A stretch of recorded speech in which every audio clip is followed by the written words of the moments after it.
Air সার্কুলেশনের জন্য এখানে কিছুটা ফাঁকা আছে। না, এটা আসলে প্রাইভেসি না। এই যে এখানে দুইটা ক্যামেরা আছে। এটার ইয়ারলি এআইটি হচ্ছে ৭৫,০০০ টাকা। এটা ১,৫,০০,০০০ থেকে ১,১৫,০০,০০০ টাকার রেঞ্জের একটা গাড়ি। সিট রিক্লাইন করে না, এসির কন্ট্রোল থেকে শুরু করে সিট ভেন্টিলেশন সব কিছু বাটন সিস্টেম। লাক্সারি সেগমেন্টের গাড়িগুলোতে কিন্তু কেবিন কোয়াইটনেসটা খুব ইম্পর্ট্যান্ট। যেই গাড়ি বেশি দুলবে ওইটা এই মানে দুলুনিতেই একটা এক্সট্রা ক্লান্তি আসে অনেকক্ষণ চলার পরে। ড্রাইভারকে সিটের সাথে প্ল্যান্টেড করে ফেলতেছে এরকম একটা ফিল আছে।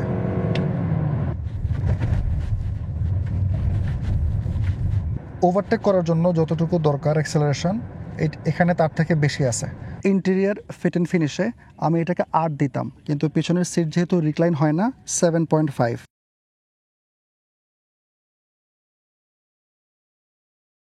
আসসালামু আলাইকুম, আমি সাইদি হোসাইন। আশা করি সবাই ভালো আছেন। আজকে গাড়িটা হচ্ছে টয়োটা ক্রাউন ক্রসওভার জি অ্যাডভান্সড লেদার প্যাকেজ 2022 মডেল। কালারটা হচ্ছে পার্ল হোয়াইট। এই নতুন ক্রাউনের কিন্তু বেশ কয়েকটা ভ্যারিয়েন্ট আছে। একটা হচ্ছে সেডান, একটা হচ্ছে ক্রসওভার এটা, আর একটা আছে স্পোর্ট। তো আপনারা যদি ক্রাউনের ডিটেইলড ভ্যারিয়েন্টগুলো জানেন কমেন্টে জানাতে পারেন। এই গাড়িগুলোর প্রাইস রেঞ্জ হচ্ছে ১,৫,০০,০০০ থেকে ১,১৫,০০,০০০। এটা ভ্যারি করবে অপশন গ্রেড, মাইলেজ ইত্যাদির উপর। আজকের আমাদের গাড়িটা দিয়েছে ট্রেডিং এনি কার, তাদেরকে ধন্যবাদ। আমি গত কয়েকটা ভিডিও থেকে SH রেটিং বা সাইদি হোসাইন্স রেটিং শুরু করছি। তো আজকে এই গাড়িটার exterior design, interior fit and finish, driving impression এবং প্যাসেঞ্জার রাইড কমফোর্ট, এই 4টা ক্যাটাগরিতে 1 থেকে 10-এর মধ্যে একটা রেটিং দিব এবং ওভারঅল একটা রেটিং আসবে। আমি বলে রাখি, এটা সম্পূর্ণ আমার পার্সপেক্টিভ।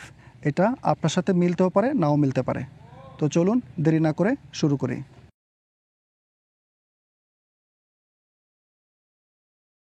সামনে থেকে গাড়ির লুকটা দেখেন।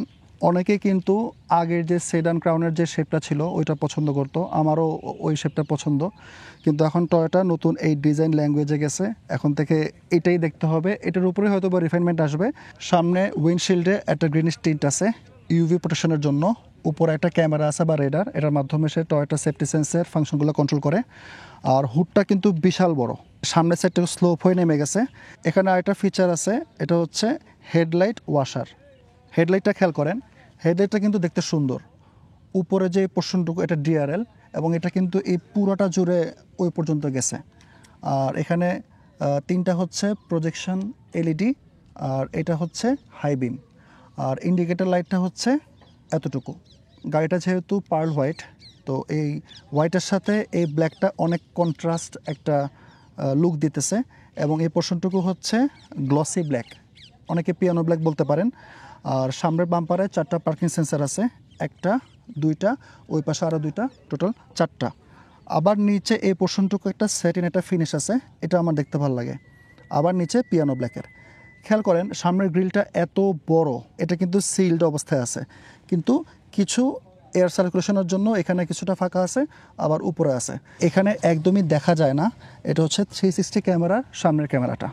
আমার এটা সাইড থেকে মোটামুটি ভালো লাগে। সামনে হেডলাইটের পোর্শনটুকু দেখা যাচ্ছে, বাম্পারের এই গ্লসি ব্ল্যাক বা পিয়ানো ব্ল্যাক যেটা বলতে পারেন, এটা দেখা যাচ্ছে ওই অ্যাগ্রেসিভ যে লুকটা। আর গাড়িটা কিন্তু সাইড থেকে অনেক লম্বা। গ্রাউন্ড ক্লিয়ারেন্স খেয়াল করেন, স্পেসিফিকেশনে 5.9 ইঞ্চেস দেখাচ্ছে, কিন্তু আমার কাছে মনে হচ্ছে এটা বেশ উঁচা, কারণ প্রিয়াস, করোলা, সিএচআর ওগুলো হচ্ছে 5.9। আর রিমটা খেয়াল করেন, রিমটা কিন্তু অনেক সুন্দর, মানে রিমের যে ডিজাইনটা এটা খুবই সুন্দর। এবং ক্রাউনের যেই লোগোটা এটাও দেখতে ভালো লাগতেছে। আর এটার সাইজটা হচ্ছে 21 ইঞ্চি।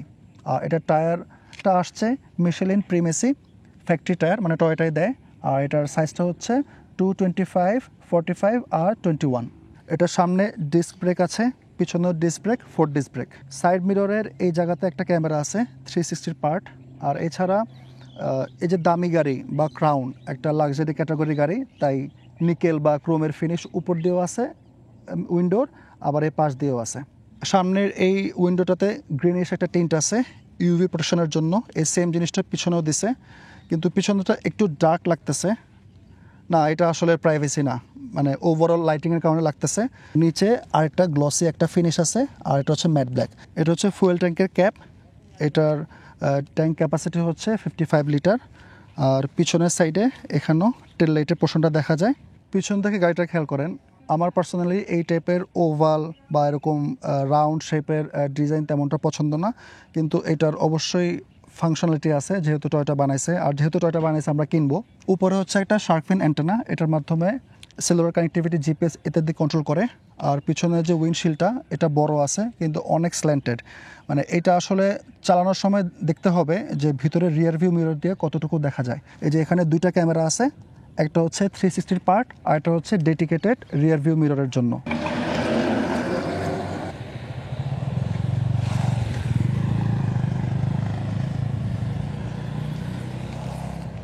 টেল লাইটের এই পুরা পোর্শনটুকু হচ্ছে পার্কিং দিলে জ্বলবে, এটা দেখতে ভালো লাগে। ব্রেক পেডাল প্রেস করলে এটা জ্বলবে। আর ইন্ডিকেটর লাইটটাও এখানে এখানে ক্রাউনের ব্যাচটা একদম লেটার বাই লেটার দিয়ে দেওয়া। সামনের মতো পিছনের বাম্পারেও 4টা পার্কিং সেন্সার আছে, একটা, দুইটা আর ওই পাশে দুইটা, টোটাল 4টা। দুইটা রিফ্লেক্টর আছে। একটা সমস্যা হচ্ছে রিভার্স গিয়ারের লাইটটা হচ্ছে এই জায়গায়, এইটার প্লেসমেন্টটা আসলে উপরে দেওয়া উচিত ছিল, কারণ এখানে দিলে পিছনের গাড়িটা যদি কাছাকাছি আসে তখন কিন্তু সে এই গাড়িটা কি পিছনে আসতেছে কিনা কোনো কারণে ও কিন্তু দেখতে পারবে না। আর এই গাড়ির আরেকটা ইউনিক জিনিস হচ্ছে এটা হাইব্রিড হওয়া সত্ত্বেও এই ব্যাচটা কিন্তু ফুল ব্ল্যাক। ট্রাঙ্ক স্পেসটা দেখাই, এই ট্রাঙ্কটা খোলার জন্য আপনারা চাইলে এখান থেকে খুলতে পারবেন। রিমোট একটা বাটন আছে আর বুট কিক অপশনটা আছে। আমার হাতে চাবি। এটা কিন্তু খুবই কাজের ফিচার। প্রথমে মনে হবে লাগবে না, কিন্তু একবার এটাতে ইউজ টু হয়ে গেলে দেখা গেছে আপনি সবসময় এভাবেই ট্রাঙ্কটা ওপেন করবেন। তো ট্রাঙ্কের ভিতরের যেই স্পেসটা এটা ডিসেন্ট, গাড়ির যে সাইজ আছে সাইজ অনুযায়ী কিন্তু এটা ডিসেন্ট, কিন্তু অ্যাকচুয়ালি আসলে ক্রাউনে কেউ মালামাল টানবে না, কিন্তু লাগেজ ওঠানোর জন্য বা হাইওয়েতে গেলেন ফ্যামিলি নিয়ে মালামাল তুলতে পারবেন। ওপেনিংও ঠিক আছে এবং ডিপ আছে। আর এখানে একটা পাওয়ার আউটলেট আছে, এসি 100 ভোল্টের 1500 ওয়াট। এইটা দিয়ে কিন্তু ওভেন চালাতে পারবেন, মানে এরকম পাওয়ার আছে গাড়িটাতে। আর এখানে একটা লিক রিপেয়ার কিট আসছে। আর এটা বন্ধ করার জন্য এখানে একটা সুইচ আছে, অথবা আপনার হাতে ধরেন শপিং ব্যাগ ট্যাগ আছে, জাস্ট এভাবে একটা জেস্টার দিবেন। লাগলো না, টয়োটা মান সম্মান রাখছে।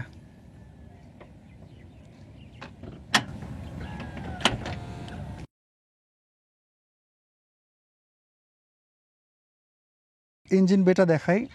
প্রথমেই বলি, এত দামি একটা গাড়ি, লাক্সারি একটা গাড়ি, কিন্তু হুডের সাথে কোনো ড্যাম্পার বা স্টার্ট দেয় নাই, ওই যে পুরোনো সিস্টেম।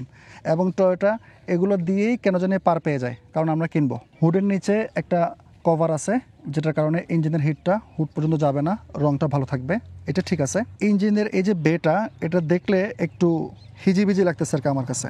অনেক বেশি তার এবং পাইপ, মানে একটু এলোমেলো বা অগোছালোভাবে অ্যারেঞ্জ করে রাখা। তো যারা কাজ করবেন, ইঞ্জিনের কাজ করবেন, তাদের হয়তো বা ইনিশিয়ালি একটু সমস্যা হতে পারে। এটার ইঞ্জিনটা হচ্ছে 2500 CC hybrid all wheel drive system, intelligent all wheel drive. আর গিয়ারবক্সটা হচ্ছে ইসিভিটি। তো এটার engine, gearbox, hybrid system combined output দেয় 236 হর্স পাওয়ার আর 221 নিউটন মিটার্স অফ টর্ক। সিসিটা যেহেতু 2500, এটার ইয়ারলি এআইটি হচ্ছে 75,000 টাকা।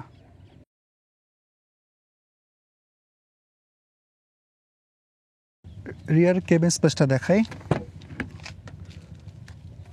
দরজাটা যথেষ্ট পরিমাণ খোলে এবং হিঞ্জটাও বেশ ভালো, মানে ভালো বিল্ড কোয়ালিটি ফিল দিচ্ছে। তো উঠে বসি।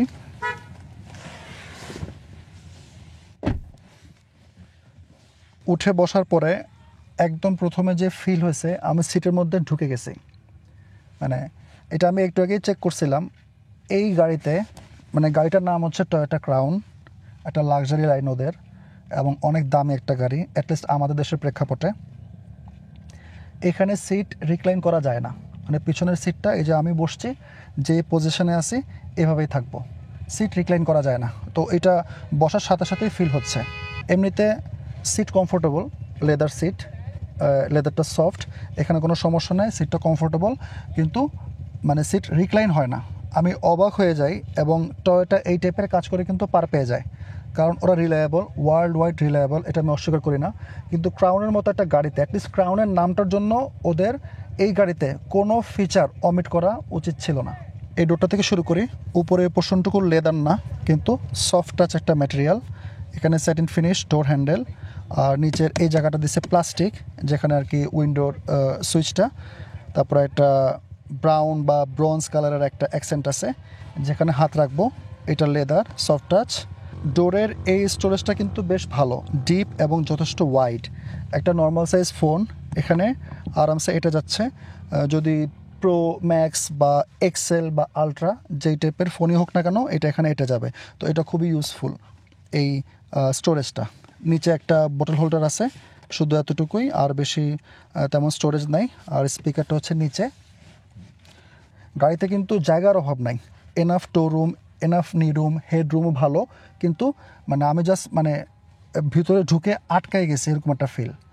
তো সামনের সিটগুলা লেদারের, দুটোতেই ফাইল হোল্ডার বা পকেট আছে। পাশের সিটে এখানে অ্যাডজাস্টমেন্ট আছে এই সিটের।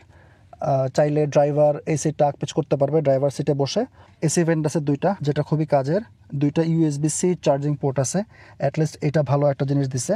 আর একদম নিচে একটা 100 ভোল্টের 1500 ওয়াটের চার্জিং পোর্ট আছে, ট্রাঙ্কের মতো। এটা অনেক কাজের, কিন্তু আসলে এই ভিতরে বসে, আচ্ছা হ্যাঁ, আপনি ল্যাপটপ চার্জ দিতে পারবেন, ফাস্ট চার্জ করতে পারবেন ল্যাপটপ, হ্যাঁ হ্যাঁ, কাজের আছে। মাঝখানে দেখেন এটা ট্রান্সমিশন টানেল, এটা কিন্তু হাইব্রিড।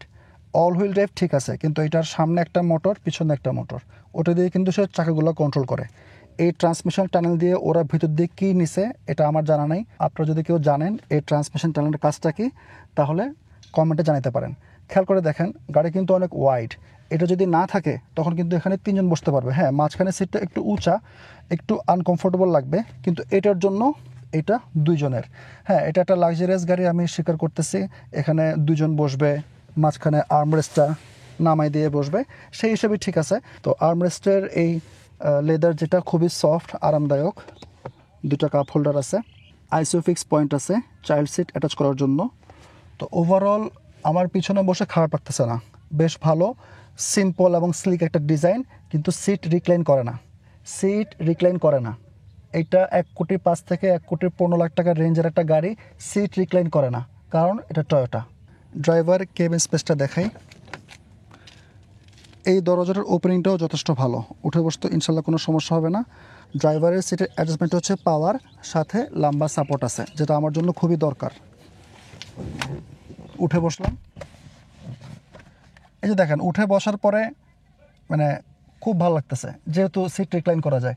পিছনে এই আমি এখন যে পজিশনে আছি, যদি এতটুকু হইতো, হ্যাঁ আমি মানছি ওরা অ্যাডজাস্টমেন্টের অপশান দেয় নাই, কিন্তু ফিক্সড করো, আর একটু রিক্লাইন অবস্থায় ফিক্সড করো, না করবে না।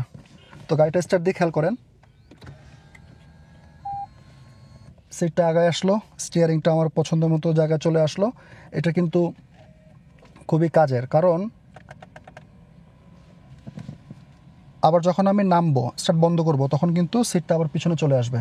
তো এই ফিচারটার কারণে গাড়িতে উঠতে নামতে ড্রাইভারের অনেক সুবিধা হয়। সিটগুলো লেদারের, সফট, এবং আমি আর একটু মোটো হইলে আর একটু সুন্দর মতো বসতে পারতাম, কিন্তু এখন আমার 2 পাশে জায়গা আছে। কিন্তু এটা খারাপ না, কমফোর্টেবল, লাক্সারি ফিল আছে। প্যাসেঞ্জার সিটটাও পাওয়ার অ্যাডজাস্টমেন্ট, জাস্ট লম্বা সাপোর্টটা নাই। আর এই প্যাসেঞ্জার সিট এবং ড্রাইভার সিট দুইটাই হিটেড এবং ভেন্টিলেটেড, 2টা অপশানই আছে। ড্রাইভার ডোর থেকে শুরু করি। উপরে এই পোর্শনটুকু সফট টাচ একটা ম্যাটেরিয়াল, নিচের পোর্শনটুকু আবার লেদার। আর এখানে মেমোরি সিট অপশান আছে 2টা স্টেজে। স্যাটিন ফিনিশ ডোর হ্যান্ডেল, আর নিচে পিছনের মতো ব্রোঞ্জ কালারের একটা অ্যাকসেন্ট আছে, এটা দেখতে ভালো লাগতেছে। হাত রাখার জায়গাটা লেদারের, সফট টাচ। আর নিচের যে স্টোরেজটা, এটার পিছনে থেকে একটু বড়। ডান পাশে এসি ভেন্টের নিচে একটা এসি 100 ভোল্টের একটা বাটন আছে, এটা অন করলেই হচ্ছে ওই যে পাওয়ার আউটলেটগুলো আছে ওগুলো কাজ করবে। আর ডান পাশে এই লেখা বাটনটা হচ্ছে অটো হেডলাইট এর অ্যাডজাস্টমেন্টের সুইচটা। ডানে এই জায়গাতে অডো ট্রিপ আর এই ডিসপ্লেটার ব্রাইটনেস কন্ট্রোলের সুইচগুলো। আর একদম নিচে ফুয়েল ট্যাঙ্ক ওপেনের সুইচটা, আর রিয়ার ট্রাঙ্কটা ওপেনের সুইচটা। স্টিয়ারিংটা খেয়াল করেন, স্টিয়ারিংটা খুবই প্রিমিয়াম। এই স্টিয়ারিংয়ের দিকে তাকাইলে আমি বুঝতেছি যে আমি একটা ক্রাউনে বসে আছি। গ্রিপটা খুবই ভালো, লেদারটা সফট, মানে খুবই প্রিমিয়াম একটা ফিলিং। এবং ক্রাউনের যে লোগোটা মাঝখানে দিয়ে রাখা আছে এটাও দেখতে ভালো লাগতেছে। এবং ডোরের মতো স্টিয়ারিংও কিন্তু একটা ব্রোঞ্জ কালারের অ্যাকসেন্ট আছে। তো এই কালার কম্বিনেশনটা আমার কাছে ভালো লাগতেছে এবং স্টিয়ারিংয়ের সাইজটাও ঠিক আছে। ডিসপ্লেটা হচ্ছে ফুললি ডিজিটাল, অনেক ব্রাইট, সব ইনফরমেশন দেখতে পারবেন। হাইব্রিড সিস্টেমে চলতেছে না ইঞ্জিনে চলতেছে, কোথা থেকে পাওয়ার জেনারেট হচ্ছে, কোথায় পাওয়ার যাচ্ছে, সব কিছু আছে। আর এটাতে আরেকটা ভালো ফিচার আছে ড্রাইভারের জন্য, সেটা হচ্ছে হেড আপ ডিসপ্লে। তো হেড আপ ডিসপ্লেটার ইউনিট হচ্ছে এখানে, আর এটা হচ্ছে সামনের উইন্ডশিল্ডে আর কি প্রজেক্ট করে। তো এটার সুবিধা হচ্ছে যখন আপনি গাড়ি চালাবেন তখন আপনার চোখ বা অ্যাটেনশন রাস্তা থেকে সরাতে হচ্ছে না। স্টিয়ারিংয়ের বাম পাশে হচ্ছে ভয়েস কমান্ড এবং মিডিয়া কন্ট্রোলের সুইচগুলা, আর ডান পাশে হচ্ছে ক্রুজ কন্ট্রোল। ক্রুজ কন্ট্রোলটা হচ্ছে অ্যাডাপটিভ, লেন ডিপারচার অ্যাসিস্ট্যান্সের অপশনগুলা ডান পাশে। উপরের এই পোর্শনটুকু প্লাস্টিক, মাঝখানে বড় একটা স্পিকার আছে, ড্যাশবোর্ডের দুই মাথা দুইটা স্পিকার আছে, চারটা দরজা চারটা স্পিকার আছে। এই পোর্শনটুকু আবার সফট লেদার এবং এই ব্রঞ্জ যে অ্যাকসেন্টটা এটা কিন্তু মাঝখানে কন্টিনিউ করছে, এটা দেখতে ভালো লাগতেছে। এই জায়গাটা আবার সফট লেদার, গ্লোভ বক্সের এই জায়গাটা প্লাস্টিক। এই গাড়িতে কিন্তু অ্যাপেল কারপ্লে এবং অ্যান্ড্রয়েড অটো দুইটাই আছে। আর এই যে একটা নব, এটা হচ্ছে ভলিউমের নব, এটাও ব্রঞ্জ কালারের যে অ্যাকসেন্টটা দেখতে সুন্দর লাগতেছে। এই টাচগুলো কিন্তু অ্যাকচুয়ালি দরকার। আর এই গাড়িতে আমার পছন্দের সবচেয়ে বড় যে জিনিসটা সেটা হচ্ছে এই ড্রাইভারের যে কন্ট্রোলগুলো, এসির কন্ট্রোল থেকে শুরু করে সিট ভেন্টিলেশন সব কিছু বাটন সিস্টেম, টাচ না। এই ডিজাইন এরকমই হওয়া উচিত। হ্যাঁ আমি জানি অন্যান্য কান্ট্রি বা বিশেষ করে চাইনিজ ম্যানুফ্যাকচারাররা সব টাচ ডিসপ্লেতে চলে যায়, এর অন্যতম একটা কারণ হচ্ছে ওটাতে খরচ কম। আর এই বাটন যে এগুলা এবং এগুলো কিন্তু খুবই ট্যাকটাইল এবং প্রিমিয়াম একটা ফিল আছে। আর আমি তো আমার সিট ভেন্টিলেশনটা চালু করে দিয়ে রাখছি, এটা আমাদের দেশের জন্য একটা আশীর্বাদ স্বরূপ ফিচার। তো নিচের এই পোর্শনটুকুতে আসি, এখানে একটা ওয়্যারলেস চার্জার আছে এবং প্লেসমেন্টটা খেয়াল করেন, ফ্ল্যাট না, মানে এভাবে ভার্টিক্যালি নামবে। তো এটাও বেশ ভাল লাগতেছে। চার্জ হচ্ছে আমার ফোনটা। এই পাশে দুইটা USB-C চার্জিং পোর্ট আছে, এখানে একটা স্টোরেজ আছে, পিছনে একটা কাপ হোল্ডার আছে। আর এই যে শিফটারটা এটাও মানে কিউট, মাঝখানে সেম ওই যে ব্রঞ্জ যে অ্যাকসেন্টটা, মানে ওদের ডিজাইনের কিন্তু কালার কম্বিনেশনটা কিন্তু ঠিক রাখছে, এটা সব জায়গায় একই জিনিস টেনে নিয়ে গেছে, এটা ভালো। আর এই শিফটারের সামনে হচ্ছে ভিউ 360 ক্যামেরা আছে ওইটা, আর পিছনে হচ্ছে ড্রাইভ মোডগুলা, আর এখানে ব্রেক হোল্ড অপশনটা আছে, ইভি মোড, ট্র্যাকশন অন অফের সুইচ, আর ইলেকট্রিক পার্কিং ব্রেক। এবং এই টোটাল কনসোলটার চারপাশে ওই ব্রঞ্জ ওই অ্যাকসেন্টটা আছে। এই যে সেন্টার যে স্টোরেজটা এটা কিন্তু সফট, আরামদায়ক, এবং এটার ভিতরে মোটামুটি জায়গা, খারাপ না, একটা ট্রে আছে, আর USB-A একটা চার্জিং পোর্ট আছে। মাঝখানের এই যে রিয়ার ভিউ মিরর, এটা কিন্তু আসলে মিরর না, এটা হচ্ছে একটা ক্যামেরা। এটার ওই যে পিছনে ট্রাঙ্কে বললাম দুইটা ক্যামেরা আছে, একটা 360 পার্ট আর এটা হচ্ছে এই ক্যামেরাটার জন্য। ওভারঅল ড্রাইভার কেবিন স্পেস বা ফ্রন্ট কেবিন স্পেসটা আমার কাছে অসাধারণ লাগছে।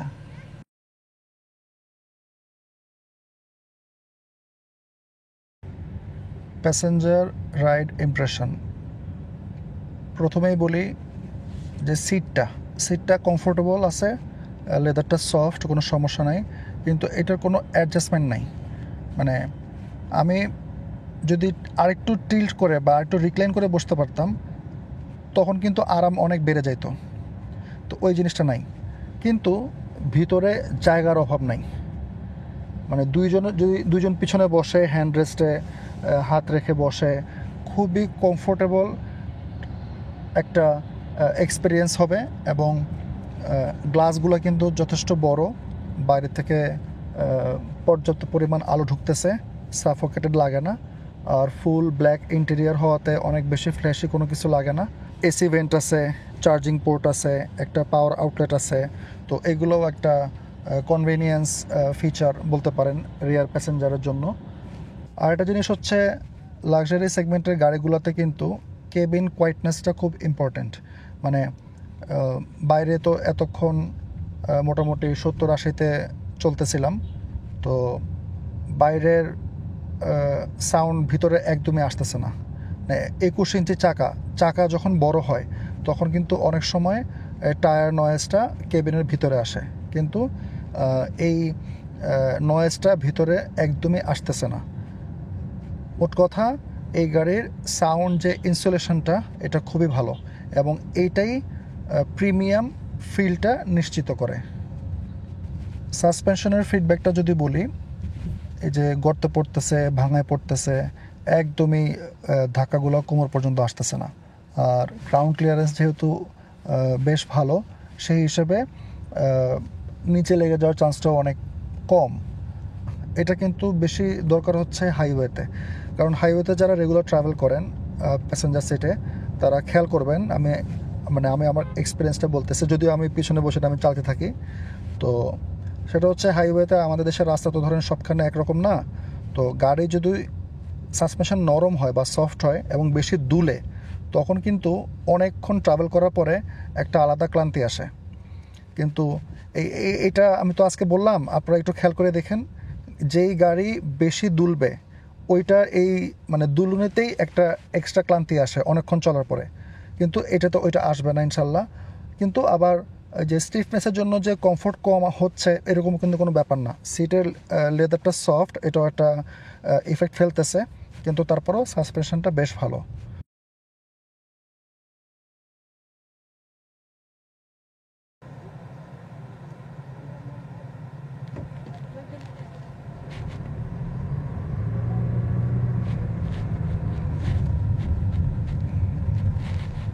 সিটগুলো খুবই কমফোর্টেবল এবং সাপোর্টিভ, আর সিট ভেন্টিলেশন চালু করে দিছি। খেয়াল করছেন 25 কিলোমিটার/আওয়ার স্পিড ওঠার পরে কিন্তু গাড়ি ফুল 4টা দরজায় অটোলক হয়ে গেল। তো বলতেছিলাম সিট ভেন্টিলেশনটা খুবই কাজের একটা ফিচার। সামনের কার্ভটা একটু জোরে নিব, আর এখানে একটা বাম্প আছে, না খুব সুন্দর মতো অ্যাবজর্ভ করছে।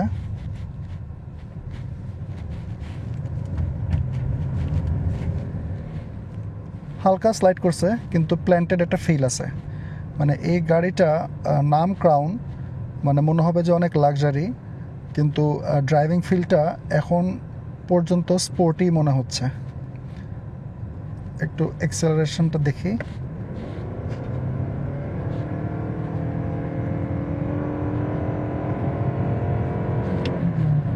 খুবই রেসপন্সিভ অ্যাক্সেলারেশনটা। আর অলরেডি এখন পর্যন্ত যতটুকু চালাইছি ফিল হচ্ছে যে এটা গাড়ি চালায় মজা হবে। আরেকবার দেখি, অ্যাক্সেলারেশনটা ড্রাইভারকে সিটের সাথে প্ল্যান্টেড করে ফেলতেছে, এরকম একটা ফিল আছে। বেশ ভালো অ্যাক্সেলারেশন। ইভেন ব্রেকিংটাও বেশ ভালো, প্রোগ্রেসিভ।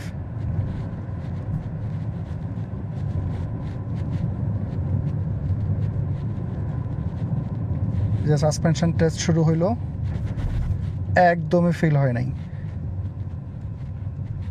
আজকে জায়গায় জায়গায় বৃষ্টির পানি জমে আছে, গাড়িটা ময়লা হইতেছে। এই যে সামনে রাস্তা অনেক ভাঙা, গ্রাউন্ড ক্লিয়ারেন্স ভালোই, জাস্ট দেখি খুবই সফট এবং আরামদায়ক। ক্রাউন থেকে আসলে বেসিক্যালি আমরা ক্রাউন নামটা শুনলে আমরা এটাই আশা করি যে লাক্সারিয়াস একটা গাড়ি হবে আর কমফোর্টেবল হবে, কিন্তু এটা কিন্তু চালাইতেও বেশ ভালো লাগতেছে। এই যে ভাঙাগুলো পার করলাম, একদমই ফিডব্যাক নাই বললেই চলে। খুব সুন্দর টিউনিং সাসপেনশনটার, জাস্ট এমনি গর্তের মধ্যে এই যে পটলগুলা একদমই ফিল নাই। 21 ইঞ্চি চাকা সহ এই আরাম। এই যে সাসপেনশনের লাস্ট টেস্ট, এই জায়গাটা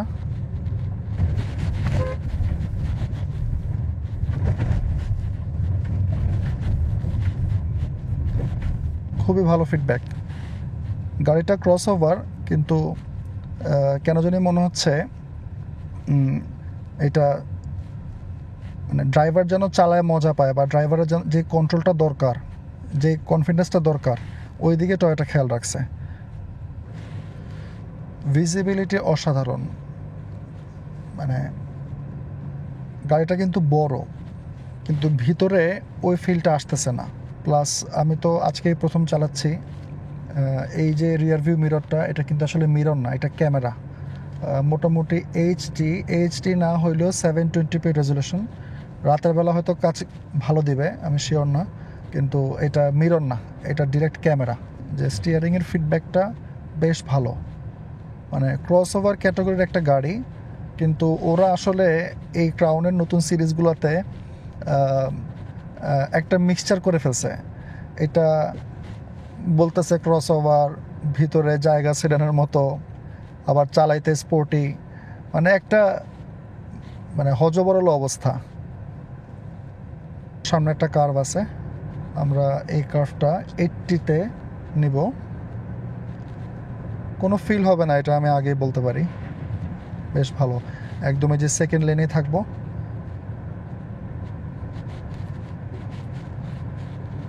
খুবই ইজি কন্ট্রোল আর খুবই কমফোর্টেবল।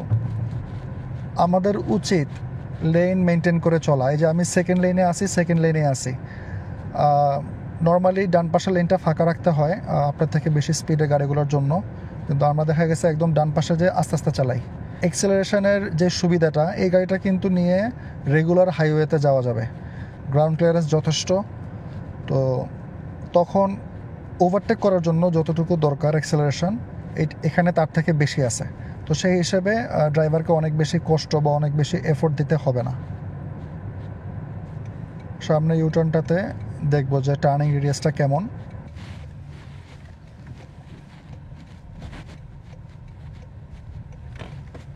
না, টার্নিং রেডিয়াস এনাফ। এত বড় গাড়ি খুব সুন্দর মতো ইউটার্নটা নিয়ে ফেললাম, সিটিতে কোনো সমস্যা হবে না। আর ব্রেকিংটা যদি বলি, 4 ডিস্ক ব্রেক, আর চাকাটা কিন্তু 21 ইঞ্চি এবং টায়ার প্রোফাইলটা অনেক চওড়া। তো রাস্তার যেই ট্র্যাকশনটা বা ফ্রিকশনটা, এটা কিন্তু বেশ ভালো। তো ওইটা কিন্তু ব্রেকেও কাজে লাগতেছে। আর ফিউল এফিসিয়েন্সি যদি বলি, আমি অল্প কিছুক্ষণ ধরে চালাচ্ছি, কিন্তু এই টাইপের ইঞ্জিন কিন্তু ওরা মানে এফিসিয়েন্ট ইঞ্জিন ওরা হ্যারিয়ারও দেয়। তো ওখান থেকে একটা আইডিয়া করতে পারি, সেটা হচ্ছে এই গাড়িটা ধরেন ঢাকাতে বা সিটিতে 10 থেকে 12 পাইতে পারেন লিটারে, আর হাইওয়েতে 14 থেকে 15। তো আমি এটা বলছি হচ্ছে একটা অ্যাপ্রক্সিমেট আইডিয়া হিসেবে। ওভারঅল ড্রাইভিং ইমপ্রেশনের যদি আমি সামারি করি, সিটগুলো খুবই কমফোর্টেবল, ভেন্টিলেশনের জন্য হয়তো বা একটু বেশি ভালো লাগতেছে। স্টিয়ারিংটা কমফোর্টেবল এবং রেসপন্সটাও বেশ ভালো। সাসপেনশনটা অসাধারণ, কমফোর্টও আছে, আবার যতটুকু রিজিডিটি দরকার হ্যান্ডলিংয়ের জন্য ওইটাও আছে। তার মানে এটার হ্যান্ডলিংটাও ভালো গাড়ির সাইজ অনুযায়ী। আর ব্রেকিংটাও খুবই সফট এবং ইফেক্টিভ। তো এটা নিয়ে সিটি ড্রাইভে তো কোনো সমস্যা ওর প্রশ্নই আসে না। হাইওয়েতে ট্রাভেল করতে বা ড্রাইভিং করতে মানে ক্লান্তিটা কম আসবে।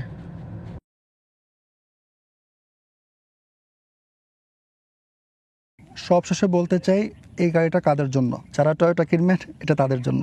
ডিজাইন কারো পছন্দ হবে, কারো পছন্দ হবে না, কিন্তু অবশ্যই এই ডিজাইনের পিছনে ফাংশনাল রিজন আছে। ফিউল এফিসিয়েন্সি ভালো, গাড়ির সাইজ এবং 2500 সিসি সেই হিসেবে খুবই কমফোর্টেবল ড্রাইভার পার্সপেক্টিভ এবং প্যাসেঞ্জার দুইটা ক্ষেত্রেই। টয়োটা কিন্তু ওয়ার্ল্ড ওয়াইড রিলায়েবল এবং এই জন্য ওরা এখনও মার্কেটে আছে, কিন্তু কিছু কিছু জিনিস ওদের চেঞ্জ করতে হবে, কারণ কম্পিটিশন এখন অনেক বাড়ছে। তো এই গাড়িটা সিটি ইউজ, অফিসে যেতে পারবেন, তারপরে হাইওয়ের জন্য খুবই ভালো। গ্রাউন্ড ক্লিয়ারেন্স, এক্সেলারেশন, ব্রেকিং, তারপর সাসপেনশন ফিডব্যাক সব কিছু ভালো। তো হাইওয়ের জন্য এটা খুবই রেকমেন্ডেড একটা গাড়ি হতে পারে। এই গাড়িটার এখন SH রেটিং দিব। এক্সটেরিয়ার ডিজাইনে এটা পাচ্ছে 6, ইন্টেরিয়ার ফিট অ্যান্ড ফিনিশে আমি এটাকে 8 দিতাম, কিন্তু পিছনের সিট যেহেতু রিক্লাইন হয় না, 7.5। ড্রাইভিং ইমপ্রেশন 8, এই টাইপের গাড়ির জন্য যতটুকু দরকার এনাফ, এবং প্যাসেঞ্জার ইমপ্রেশনও আমি 8 দিচ্ছি। এটার ওভারঅল SH রেটিংটা আসতেছে 7.375। এটা আমার পার্সপেক্টিভ, এটা আপনার সাথে মিলতেও পারে, নাও মিলতে পারে। আজ এ পর্যন্তই, সবাই ভালো থাকবেন, আমার জন্য দোয়া করবেন। আল্লাহ হাফেজ।